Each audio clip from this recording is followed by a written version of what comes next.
가지고 죽음에 이르는 죄 정욕이라고 하는 제목으로 말씀을 나누도록 하겠습니다. 단테의 신곡 지옥편에 보면 정욕에 빠져 지옥에 떨어진 프란체스카라고 하는 여인이 등장을 합니다. 프란체스카는 정욕이라고 하는 죄로 말미암아 지옥에 떨어지게 되어 형벌을 받게 되는데요, 그 형벌이 몸을 가누기 힘들 정도로 강력한 회오리 바람이 몰아치는 지역에서 지내는 벌입니다. 이것은 회오리 바람이 엄청난 흡입력을 가지고 있는 것처럼 정욕이 바로 그와 같다라고 하는 것을 상징하는 것인데요, 그녀는 자신 안에 일어난 불같은 욕망을 거부하지 못하고 그녀에게 닥쳐올 고통을 어느 정도 예상하였음에도 불구하고 그 욕망의 흡입력에 빨려 들어간 것입니다. 그래서 지옥에서 부는 회오리 바람의 강력한 흡입력 속에서 고통을 당하고 있는 겁니다. 놀라운 것은 단테가 그녀가 지옥에서도 그 정욕의 순간을 생각하며 연모의 눈물을 흘리고 있다라고 말해요. 이만큼 정욕은 한번 사로잡히면 이성의 제자를 거부하게 되고 심지어 어떤 결과가 드러날지 뻔히 알면서도 무모하게 정욕에 자신을 내맡긴다는 거예요. 이것이 정욕이란 죄의 무서움입니다.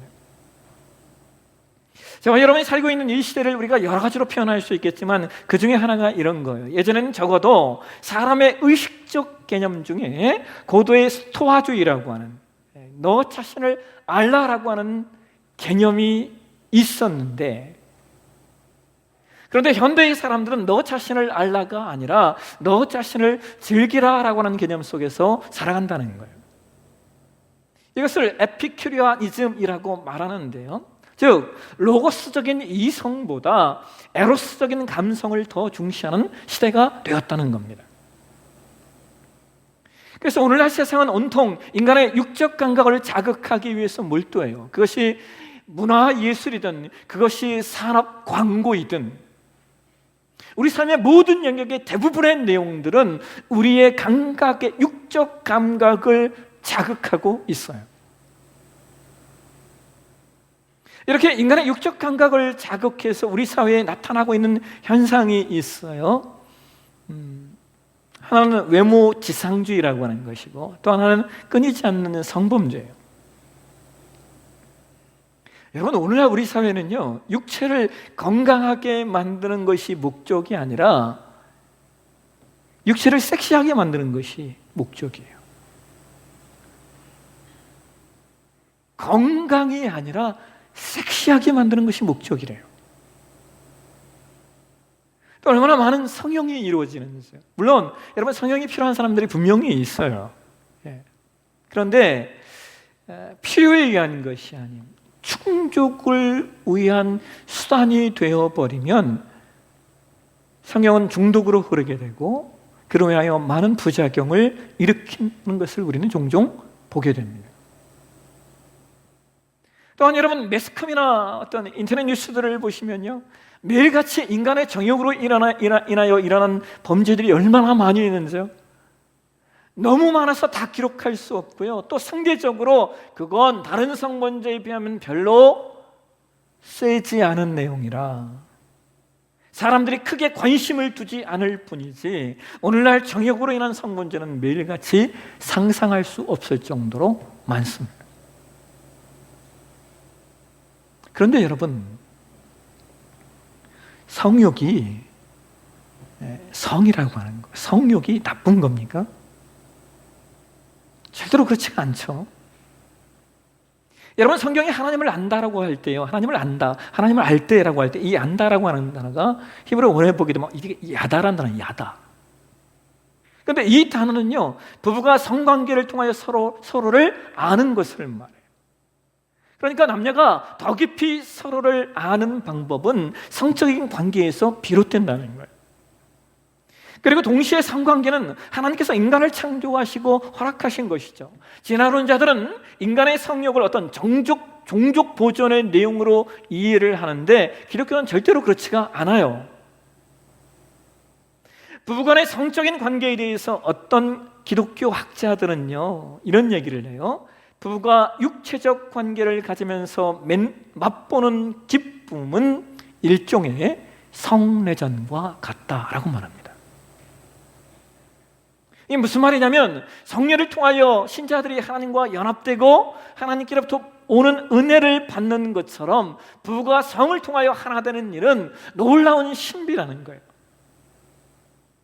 부부가 성을 통하여 하나 되는 일은 자기 자신을 내어주면서 예수께서 우리를 위하여 자신을 내어주었던 것처럼 부부가 하나 되는 일은 자신을 서로에게 내어주면서 새로운 자아로 만들어진다는 거예요. 이 새로운 하나의 자아가 됨으로 말미암아 서로 간에 윤택하게 되고 서로 간에 친밀감의 깊이를 더할 수 있기 때문에 이것은 놀라운 신비적 경험이라는 거예요. 그런데 여러분, 이러한 신비적 경험을 아무나 하고 나눌 수 있겠습니까? 그래서 성경은, 그리고 우리 기독교 신앙은 부부의 순결함과 가정의 순결함을 강조하는 겁니다. 그런데 오늘날은 성욕이 정욕이 되었어요. 여러분, 성욕이라는 말과 정욕이라는 말은요, 그 성격이 다릅니다. 정욕이라는 말은 헬라어 원어에 보면 이게 에피투미아라고 하는 단어를 쓰고 있는데요, 이 말은 파괴적인 흐름, 파괴적인 충동, 파괴적인 욕망을 의미하는 단어예요. 정욕은 파괴적이다는 거예요. 또 정욕이라는 단어가 라틴어 룩스리아라는 단어에서 온 단어인데요, 이것은 자신을 위해, 나를 위해 상대의 육체와 감정을 허랑방탕하게 사용하는 성적 욕망이라는 의미를 가지고 있어요. 나의 욕구를 채우기 위하여 상대방의 육체와 감정을 허비하는 거예요. 그래서 학자들은 정욕을 이렇게 얘기합니다. 통제할 수 없는 과도한 성적 욕망으로 다른 사람을 자신의 성욕을 채우기 위한 수단으로 여기는 왜곡된 성욕이다라고 말입니다. 인간에게 성욕은 자연스러운 것이지만 그것이 정욕으로 가면 문제라는 거예요.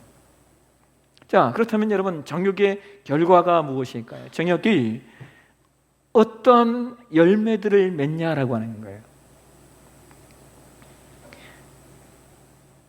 여러분, 정욕은요, 반드시 불행한 결말을 가져온다는 거예요. 정욕에 절대로 해피엔딩은 없어요. 왜냐하면 정욕은 부끄러운 것이기 때문입니다. 창세기 2장 24절에 보면 하나님께서 아담과 하와를 만드시고 그 둘이 한 몸을 이루라고 말씀하시죠. 그리고 이어지는 25절에 보면 그들이 벌거벗고 있었지만 서로 부끄러워하지 않았다라고 성경은 말해요.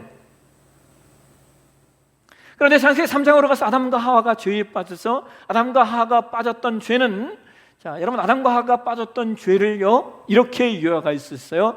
보고 냄새 맡고 듣고 만지고 맛보는 죄였어요. 아담과 하와가 빠졌던 죄는 그것으로 귀결이 돼요. 그랬더니 그날 안에 어떤 일이 일어납니까? 창세기 3장 7절에 그들의 눈이 밝아져 자기들이 벗은 줄 알고 무화과 나무 잎을 엮어 치마로 삼았다, 성경은 이야기해요. 무슨 말입니까? 전에는 부끄러워하지 않았던 그들이 이제 부끄러워하기 시작했다는 거예요. 그래서 이어지는 창세기 3장 8절에 하나님이 그들을 부르셨을 때 그들이 하나님의 낯을 피하여 동산 나무 사이에 숨는 거예요. 왜 그렇습니까? 부끄럽기 때문이에요. 그래서 부끄러운 것은 반드시 불행한 결말을 가져옵니다. 여러분이 지금은 이제 사회가 워낙 우리가 이제 자료들을 쉽게 찾아볼 수 있는 시대가 돼서 여러분 다 아시겠지만 사람에게 이 성에 대한 욕구가 얼마나 본능적으로 강한지 그 바우마이스터라고 하는 학자가요, 이 성에 대한 논문들을 한 10여 년에 걸쳐서 다 조사를 했대요. 그랬더니 그 학자들이 연구한 그 논문들을 다 조사했더니 이런 결론이 나와서 남성은 매일같이 5번 이상의 성적 충동을 느끼고 여성은 매일같이 2번 이상의 성적 충동을 느낀다는 것. 이게 우리 삶 가운데 매일같이 일어나는 일이라는 거예요. 그런데 문제는 이 욕구들이 외부로 표출되면 문제가 되는데, 자, 여러분 2013년에 우리나라의 여성가족부에서 조사를 하나 했어요. 남성 1200명을 대상으로 조사를 했습니다. 그랬더니 그게 무슨 조사였냐면 성매매 실태에 대한 조사였어요. 그 조사에서 우리나라 1200명을 조사했는데 그중에 56.7%의 남성이 성매매를 한 적이 있다라고 대답을 했고, 그리고 그 횟수는 평균 7번이었다라고 이야기를 합니다. 그러니까 단순하게 계산하면요, 한국 남성 중에 절반 이상은 뭐예요? 성매매를 하고 있다는 거예요.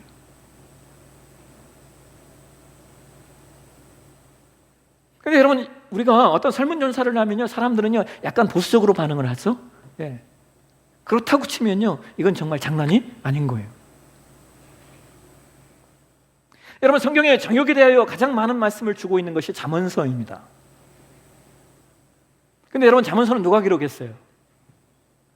잠언 31장과 32장을 제외하고 모든 잠언은 다 솔로몬이 기록했죠.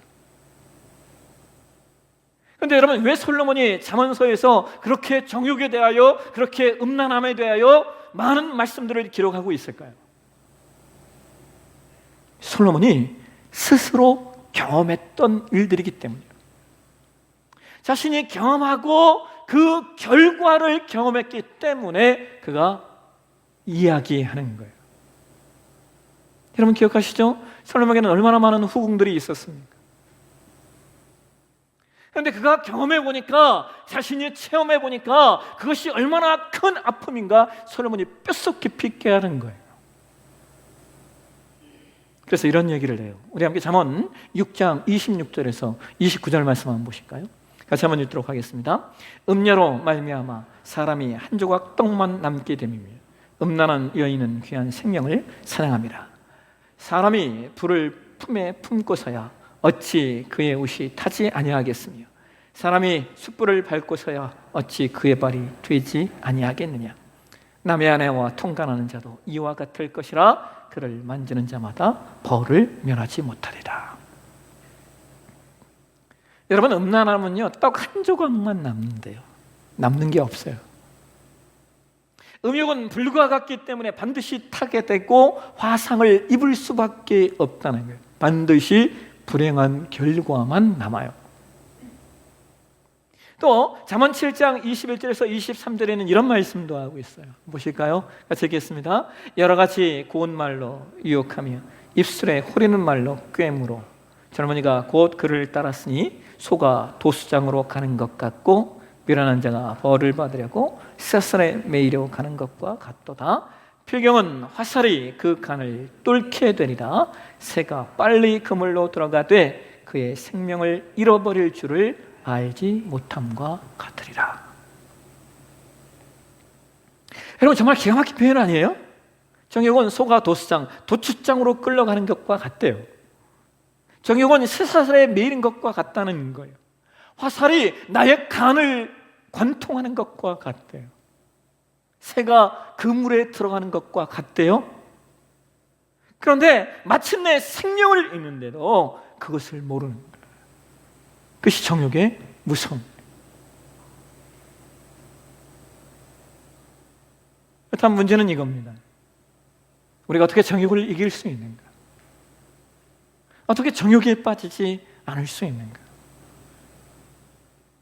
여러분, 정욕을 이기는 방법에 대해서 탁월한 신학자이면서 목회자인 존 파이퍼라고 하는 목사님이 이것을 영어 단어 앤썸이라고 하는 이 단어, 이게 찬송가, 성가라는 뜻이, 이 앤썸이라고 하는 이 단어를 가지고 각 알파벳 ANTHEM이라고 하는 알파벳으로 설명을 해요. 정욕을 이기는 방법 6가지. 첫 번째로 A, avoid, 피하라는 거예요. 피하라.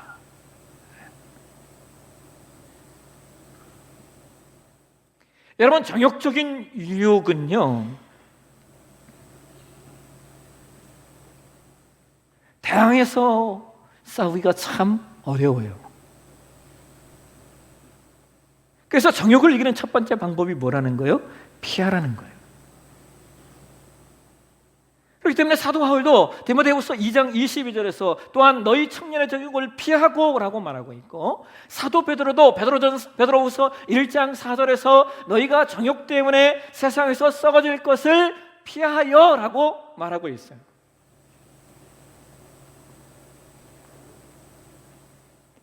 피하는 것 중에 무엇보다 우리가 피해야 될 것 중에 하나가 뭐냐면 보는 거예요. 보는 거. 여러분, 마태복음 5장 28절에 성경이 이런 얘기를 해요.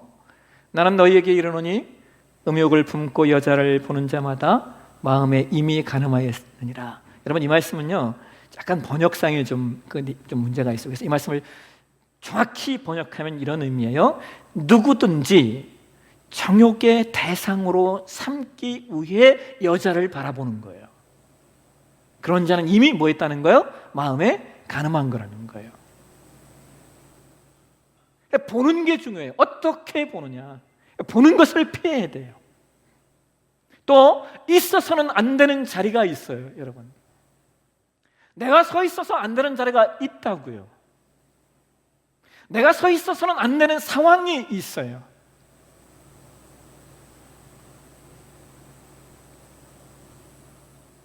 그 자리를 피하라는 거예요. 유혹이 있을 만한 자리, 미혹을 받을 만한 자리를 피하라는 거예요. 그래서 정욕을 이기는 첫 번째 내용. 두 번째, N이라는 단어를 써요. N. 거절하라. 노라고 말하라. 여러분, 음란이 참 어려운 것은요, 그것이 우리의 생각을 파고든다는 거예요. 근데 우리가 음란한 생각에 필요 이상의 시간을 주면 그것이 내 생각의 영역에 자리를 틀어요. 그래서 장로 야고보는 야고보서 4장 7절에 이런 얘기를 해요. 마귀를 대적하라.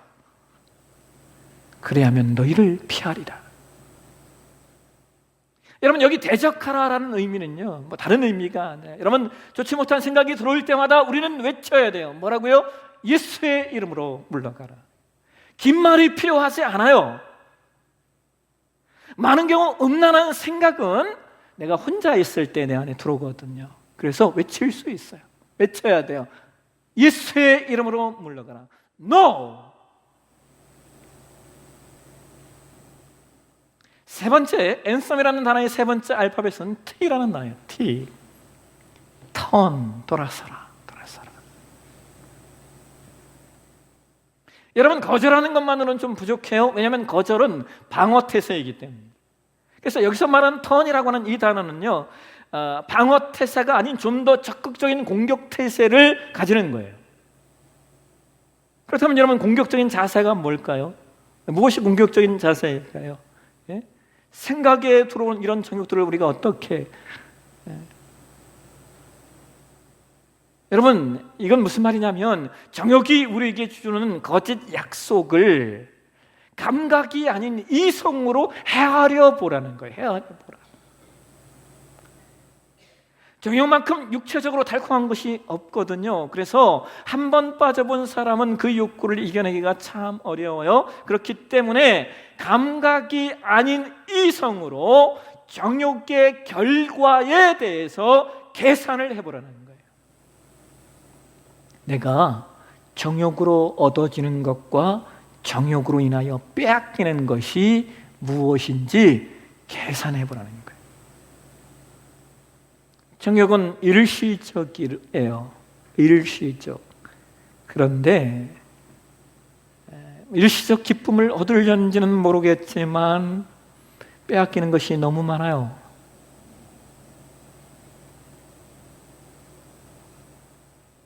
정욕은 나의 명예를 잃게 해요.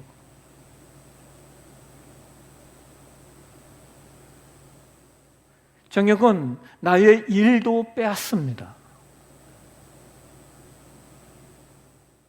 정욕에 빠지면 아내를 잃어요? 아내만 잃습니까? 아니요. 자식도 잃게 돼요.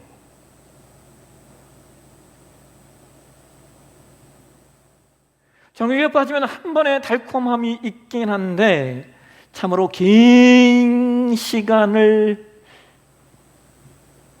쓴 맛을 보게 돼요. 여러분, 탁월한 청교도였던 정원 웨인 목사님이 이런 말을 합니다. 죄를 죽이라. 그렇지 않으면 죄가 너를 죽일 것이다. 네 번째, 앤썸이라는 단어의 네 번째 알파벳은 H예요. H. 붙잡으라, 홀드하라, 홀드하라. 여러분, 마음도요 근육이 필요해요. 근육. 마음에도 근육이 필요한데 마음의 근육을 쌓는 방법이 무엇인가에 대해서 집중하는 겁니다. 집중하는 것. 마음의 근육을 쌓는 방법은 무엇인가에 대해서 초점을 맞추고 무엇인가에 대해서 집중할 때 마음의 근육이 쌓아져요.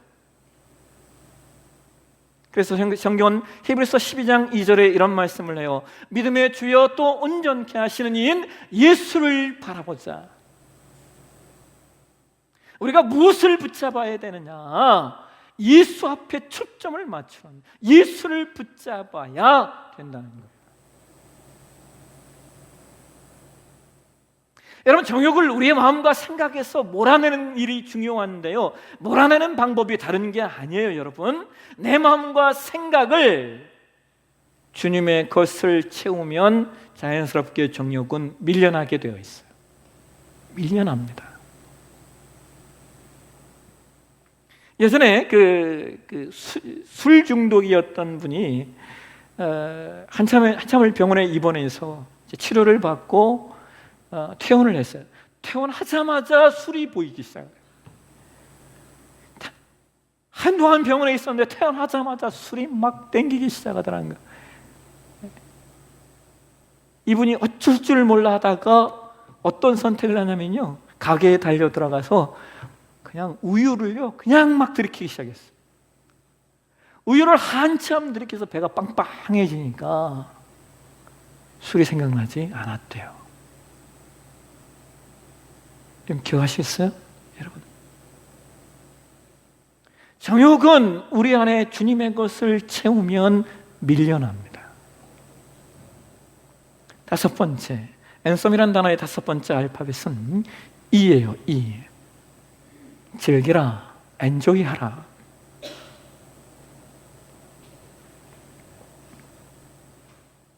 여러분, 결혼은 사랑을 넘어서는 약속입니다.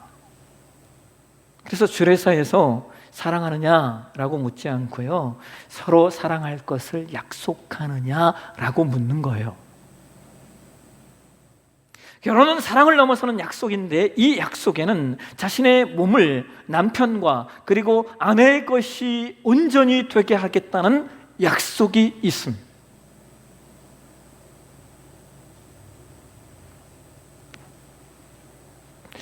여러분, 좀 우리가 갖고 있는, 우리 사회가 갖고 있는 참 안타까운 면 중에 하나가 뭐냐면요,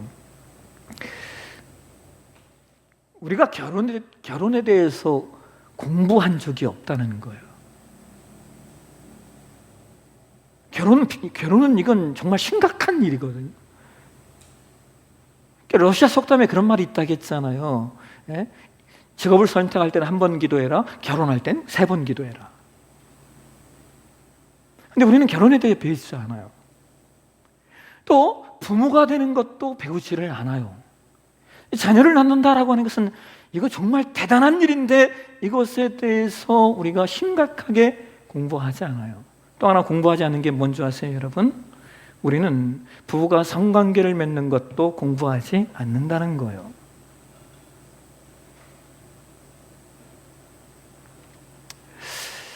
뭐 다 그렇지는 않겠지만 남성들이 여러분 그 성관계를 어디서 배우느냐?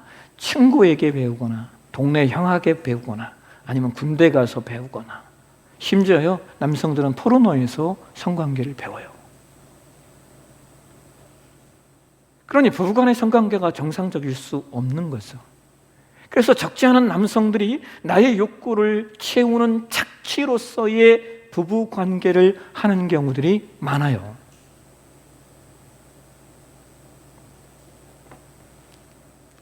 아주 예전에 제가 전도사 시절에 한 젊은 남자 성도님과 상담을 했던 적이 있어요. 이분이 아마 제가 젊은 사람이고 또 뭐 상담을 공부했다고 하니까 이분이 아마 자신의 좀 내면의 깊은 것을 꺼내놓았어요.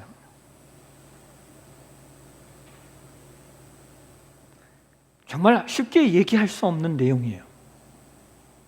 자신의 깊은 것을 이분이 꺼내나왔는데 이분이 이런 얘기를 했어요. 자신에게 참 괴로운 게 하나 있대요. 뭐냐 했더니 아내와 성관계를 맺을 때 자신의 머릿속에 다른 여자가 있다는 거예요. 그것이 너무 힘들다는 거예요.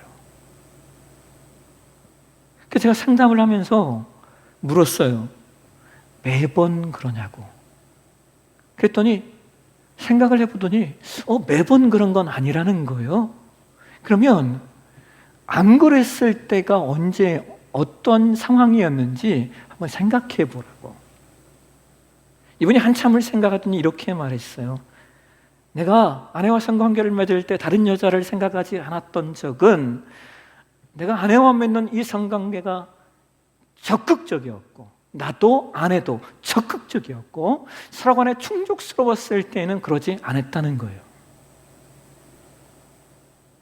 그러니까 여러분 이게 무슨 말이에요? 머릿속에 다른 여인이 언제 들어온다는 거예요. 부부간에 충분히 서로를 즐기지 못할 때 그런 일들이 일어난다는 것이죠. 여러분 기억하십시오. 부부간에는 서로 간에 서로의 충족으로 즐기시고 적극적이셔야 됩니다. 그것이 정욕을 이기는 한 방법이에요. 마지막 6번째, 앤썸이라는 단어의 6번째 알파벳은 M이라는 단어예요. move, 움직이라. 여러분, 정욕의 유혹은요 한가함이라는 정원에서 빠르게 자랍니다. 그죠?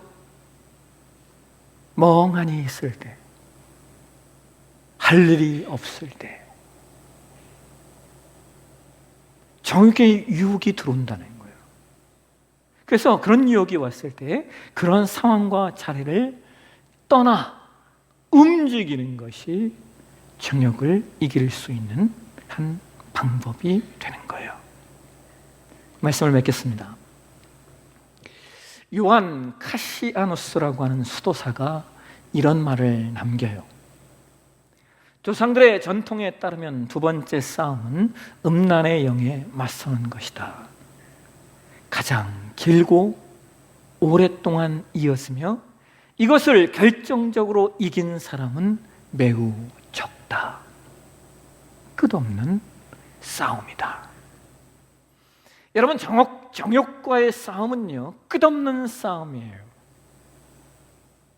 그런데 오늘 저와 여러분이 봉독한 데살로니가전서 4장 3절에 성경이 이런 말씀을 하고 있어요. 하나님의 뜻은 이것이니 너희의 거룩함이라. 정욕이 끝없는 싸움이지만 그러나 음란을 버리고 거룩해지는 것도 우리를 향하신 끝없는 하나님의 뜻이에요. 여러분, 이것은 이 작금의 시대에 신자의 놀라운 증표가 될 것이에요. 왜냐하면 지금은 로마 시대보다 더한 지독한 쾌락의 시대이고 동성애가 권리와 인권으로 자리 잡는 시대가 되었기 때문이죠. 그래서 이 어려운 시대에 그럼에도 불구하고 하나님의 뜻인 거룩과 순결함으로 이 시대의 악한 문화를 파쇄하고 정욕에서 승리하는 것, 그것이 저와 여러분이 살아낼 신앙임을 놓치지 않는 우리 되시길 주의 이름으로 축원합니다. 기도하겠습니다. 하나님, 오늘도 주의 말씀 가운데 섭니다.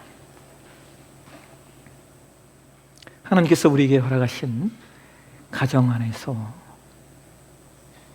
안전하게 하나님 우리에게 허락하신 것들을 누릴 수 있는 지혜가 있게 해주시고 시시각각으로 우리를 미혹하는 것들에게서 잘 이겨내는 우리 되게 도와주옵소서. 가르가신 예수님의 이름으로 기도합니다. 아멘.